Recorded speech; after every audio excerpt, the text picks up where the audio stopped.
One of the most inconsistent gaming franchises ever made is Sonic the Hedgehog. Every single game is drastically different from the previous in a multitude of ways, and this can cause a very fractured fanbase because everyone has grown accustomed to a very different interpretation of Sonic. But nobody is necessarily wrong for enjoying a specific version of Sonic, because all games in this series have something enjoyable about them, even the quote-unquote bad ones. So today I thought it'd be fun to point out the biggest strengths of each Sonic game, also known as what every individual Sonic game does best out of the series. So without further ado, let's get right into it. Sonic the Hedgehog 1. I believe this game to be the most simple Sonic game. The first Sonic game doesn't really have much to it because all future games have improved on every issue that this game has. The level design is better in future games, there's better gimmicks, more stuff to do, so it's kinda hard to pick something unique about this game. But maybe that's what's so unique about this game in the first place. I mean, if you think about it, Sonic the Hedgehog is the most simple game in the series. There's no Super Sonic, no overarching story, and the only characters are Sonic and Robotnik. There's just not a lot here, it's pure simplicity, and maybe a lot of people really enjoy that. This is just simple, mindless fun. For Sonic the Hedgehog 2, we have linear classic level design. Now, Sonic 2 doesn't necessarily have something that is the best in the series, but rather something very unique. Sonic the Hedgehog 2 has a linear but still classic formula to the game that was never really attempted again. I mean, you have games like Sonic Advance 2, but that didn't really have the emphasis on platforming and gravity manipulation that Sonic 2 had. This is the fastest classic Sonic game because they designed the game around going down a linear level structure that is constantly pushing you forward. This level design philosophy was only really used in this game, and maybe that's a reason why some people prefer this game over Sonic 3 and Knuckles. I personally don't, but I can understand the opinion. There is no waiting around in this game. It feels like if Sonic was a Donkey Kong Country game. But you know, maybe someday we'll see another attempt at this style of level design. Sonic CD. The best atmosphere for a classic Sonic game. Sonic CD has everything that makes classic Sonic feel like classic Sonic. This game is all about restoring nature and protecting animals, which is a major theme of the other classic Sonic games, but it's much more emphasized in Sonic CD. You kill enemies, flowers get planted, and you go back to the past to prevent the environment from being destroyed. It's little things like that which make Sonic's journey to defeating Dr. Robotnik feel much more important. It also has a ballin' soundtrack and amazing opening cutscene. Sonic CD looks like a Sonic game, and that's why the atmosphere is so great. Sonic the Hedgehog 3 is the best classic Sonic story. Sonic the Hedgehog 3 is when the Sonic series really attempted at making an awesome story, and I would say that they succeeded. They have made the best show-don't-tell story I think I've ever seen from a video game. You have Knuckles, whose sole purpose is guarding the Master Emerald. He was tricked by Dr. Robotnik into believing that Sonic and Tails were trying to steal the Emerald until the very end when it's revealed that Dr. Robotnik betrays Knuckles by stealing the Master Emerald for himself. This then causes Knuckles to work with Sonic and Tails to help get the Master Emerald back. You get to see that entire character arc evolve throughout the game without any dialogue, and it's absolutely brilliant.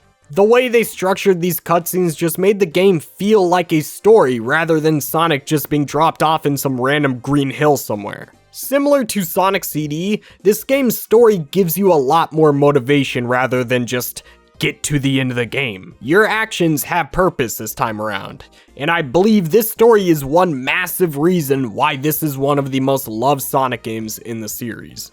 For Sonic Adventure, I gave it best level design. Something about the first Sonic Adventure that I never see get the credit it deserves is the level design. This game's level design utilizes every move in Sonic's moveset in more ways than you can imagine, especially with the spin dash. This game's level design has a massive emphasis on gravity and momentum, so if you were to ever attach yourself to a slope, you could spin dash up that to reach many different paths or skip entire parts of the level. There's just so many different ways to complete levels in this game, and it doesn't feel like cheese. This feels intentional. It's really weird to say, but I don't think a 3D Sonic game has ever given you this much control over Sonic. Overall, I find the level design to be very overlooked when it comes to Sonic Adventure. For Sonic Adventure 2, I gave it Best Story. Sonic Adventure 2 isn't my favorite story, but I can't deny the major impact that's had on the series. I also cannot deny the general consensus that this is the best Sonic story. And it's clear as to why. You have an ambitious story, heartfelt characters, and a sad but haunting end to it all. I mean, the amount of iconic moments in this story is just too much to count. You have the laughably ridiculous scene of Sonic meeting the president, Sonic and Shadow going super form, or even the end where Shadow gives his life to protect the others on board the Ark. It is very clear that this story was made with pure love and ambition. So I think Sonic Adventure 2 definitely deserves to have the title of Best Story. For Sonic Heroes, I have the most unique stage variety. Something that was lost from the transition to 3D for Sonic was the drastically different environments that Sonic and his crew would pass through. Sonic would adventure from Emerald Hill Zone straight to Chemical Plant, and it was a really cool take on world building that was kinda reinvented with the first Sonic adventure. However, Sonic Heroes brings it back for one game. Yeah, it might only be just one game, but it's respectable that we got one in the first place. After all, there is a reason why this is considered what Sonic should have looked like in the transition to 3D for many people. And you know, they're not completely wrong about that either. Every zone in this game is drastically different from the previous.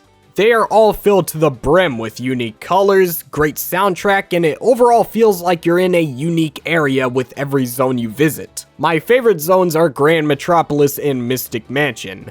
I just feel like those two fit the classic / modern hybrid the best. Anyways, this game got great zones, you don't need me to tell you. For Sonic 06, we have Best Soundtrack. Now, it's not my personal favorite Sonic soundtrack, but I think it's one of the most well-respected soundtracks in the series. Back in the day, the number one thing I always heard about Sonic 06 was, the game garbage, but that soundtrack do be slappin'. And you know, they kinda right, the soundtrack do be slappin'. I think that since the game had so many issues and things wrong with it, it caused the soundtrack to get spotlight because while the game was garbage, it surprisingly had one of the best video game soundtracks of all time. I mean, you just don't see a game that bad rocking a soundtrack like that. It doesn't happen every day. So that might explain all the craze around this soundtrack back in the day. Also, shout out to those who remember the Sonic AMVs that used Sonic His World. That was nostalgia. That was the days, man. For Sonic Unleashed, I chose Most Polish. Now, when talking about Sonic Unleashed, I had to pick something that was unbiased. Because as many of you know, I do think this game had the best story, soundtrack, and visuals. Except, not everyone agrees with that. But something I think most people can agree on at least is that this game has the most polish. And by polish, I mean the most effort, the most little details, and the most functioning game. You barely run into any glitches. This game is littered with very lively worlds. And also, this game had a few Easter eggs, like the whistling in the shower as Begonia, which is insane. Like, wow, an Easter egg in a Sonic game? You never see that every day. There's also a very bombastic soundtrack with really high budget cutscenes. This game feels like a AAA Sonic game despite whatever your opinions are. Unfortunately though, we haven't gotten a Sonic game with this much detail and polish since this game. Maybe Sonic Frontiers will change that, but something tells me that I shouldn't hold my breath. For Sonic Colors, we have Best Use of Main Gimmick. By best use of main gimmick, I mean the main thing that is special to a game. So an example would be the Hedgehog, the team mechanics from Sonic Heroes, or the sword from Black Knight. All of those are gimmicks that are directly tied to the gameplay and are used as a major selling point. Now for Sonic Colors, they had the Wisps, which were aliens that granted special abilities. Now, the reason why this is why I consider to be the best main gimmick in the series is because it doesn't take away from Sonic's gameplay. You can ignore them completely, or you could use them to reach higher pathways and red rings. They greatly complement the level design by giving you so many opportunities to use them to get through the level faster. These guys are one of the reasons why I love Sonic Colors and think it's a phenomenal game. So I can't really see the game without the wisps. The gimmick is an essential part of the Sonic Colors experience.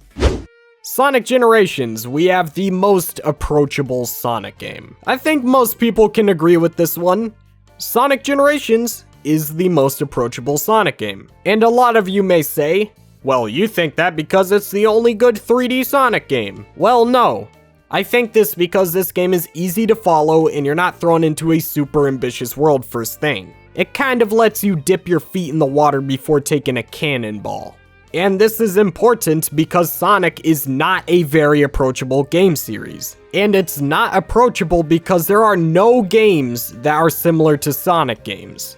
And one of the traits that people get stuck up on is the idea that in these games, you're supposed to be replaying the same levels over and over again until you master it. They don't really understand that, so when they boost into a spike, they get upset because they feel like it's unfair level design. Sonic Generations acts as a way to sell people on the idea of Sonic and what purpose his games serve before getting them invested in other titles.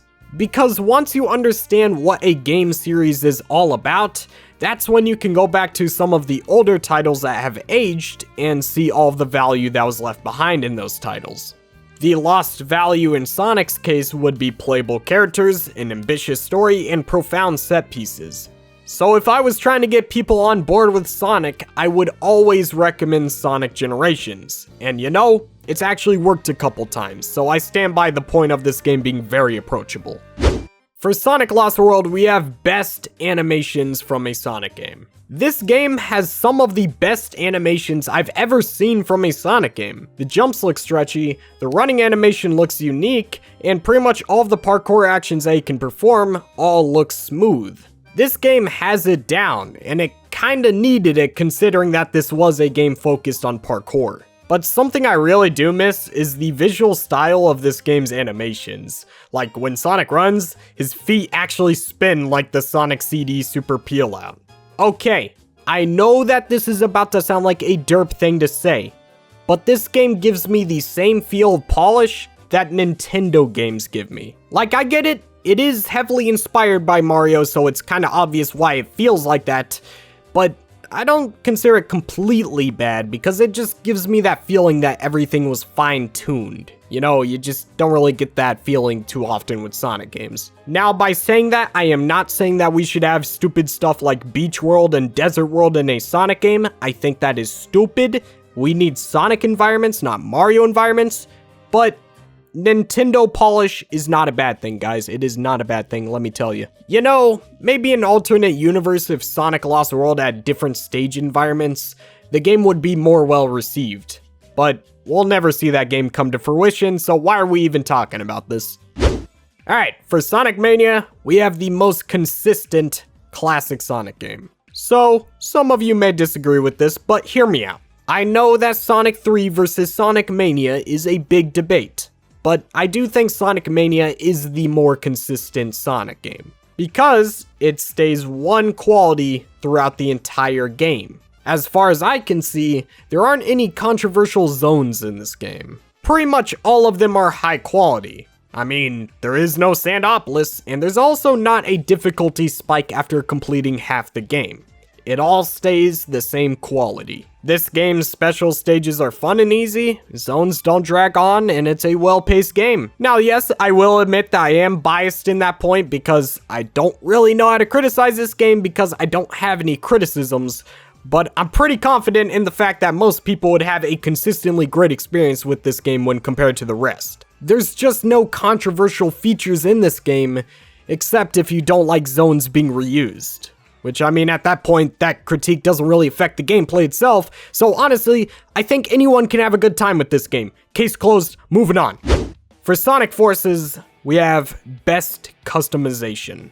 Okay, so in my opinion, the best part about Sonic Forces was the custom avatar. I just found the idea of a customizable Sonic character to be brilliant, because kids love customizing things, Sonic OCs are a big thing, and I also love cosmetics. And Sonic Forces has customizations for days. I almost wish that they would put the ambition of the customizable character into the level design. But you know, you don't always get what you want, man. I'm just sad over here. Despite whatever your opinion is on this game, you gotta admit, the customization is well done, even if you don't like the gameplay. And you know, I think it's time to wrap up the video.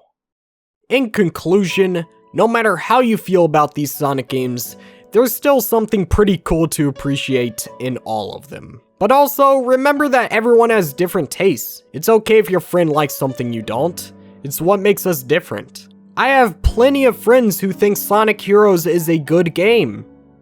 And you know, their opinion is blatantly wrong, but I still halfway accept them for who they are. Lesson of the day is to commit crimes in the name of Sonic the Hedgehog. But when you are committing those crimes, try to remember that everyone has a different viewpoint on Sonic the Hedgehog. Alright, bye!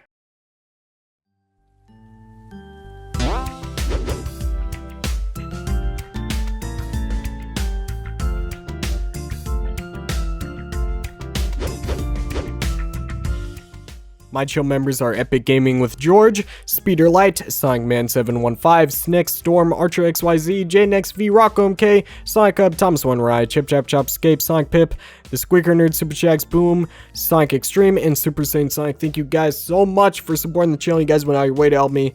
I can never repay that. Thank you guys so much. You guys really help out the channel. It's been awesome. It's been a blast. I had a lot of fun making this video.